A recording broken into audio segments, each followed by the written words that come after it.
சிவலிங்கத்தோட உண்மையான அர்த்தத்தை பத்தின ஒரு சின்ன பார்வை இது. பாத்தீங்கன்னா, கோயில்ல நம்ம பார்க்குற சிவலிங்கம் வெறும் ஒரு கல் வடிவம்னு நிறைய பேர் நினைக்கிறாங்க. ஆனா உண்மையில அது பிரபஞ்சத்தோட அடிப்படை ஆற்றலையும் அதோட உருவாக்க ரகசியத்தையும் குறிக்கிற ஒரு ஆழமான சின்னம். முதல்ல, லிங்கம்னா உருவமற்றதின் உருவம். சம்ஸ்கிருதத்துல லிங்கம் அப்படின்னா சின்னம்னு அர்த்தம்.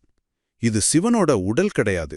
ஆதியும் அந்தமும் இல்லாத அந்த பரம்பொருள் தன்னை வெளிப்படுத்திக்கிற ஒரு எனர்ஜி ஃபீல்டு. பிரம்மாவுக்கும் விஷ்ணுவுக்கும் முடிவே இல்லாத ஒரு நெருப்பு தூணா சிவன் தோன்றின கதை இதத்தான் விளக்குது. ரெண்டாவது, லிங்கம் எப்பவும் தனியா இருக்காது. அது யோனிப்பீடத்தோட சேர்ந்துதான் இருக்கும். இது ரொம்ப முக்கியம். ஏன்னா லிங்கம் சிவனையும், அதாவது ஆண் ஆற்றலையும், யோனிப்பீடம் சக்தியையும், அதாவது பெண் ஆற்றலையும் குறிக்குது.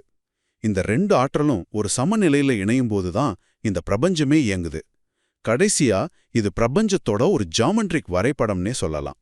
ஒரு மேல் நோக்கின முக்கோணம் சிவனா இருந்தா கீழ்நோக்கின முக்கோணம் சக்தி.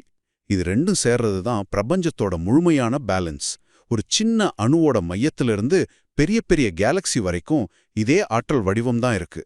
அதனால தான் லிங்கத்துக்கு அபிஷேகம் செய்யும்போது அதோட அதிர்வுகள் நம்ம மனசை அமைதிப்படுத்துதுன்னு சொல்றாங்க. அப்போ சுருக்கமா சொல்லணும்னா, சிவலிங்கம் வெறும் கல் இல்ல, அது உணர்வும் ஆற்றலும் ஒன்னு சேர்ற பிரபஞ்சத்தோட ஒரு உயிருள்ள வரைபடம்.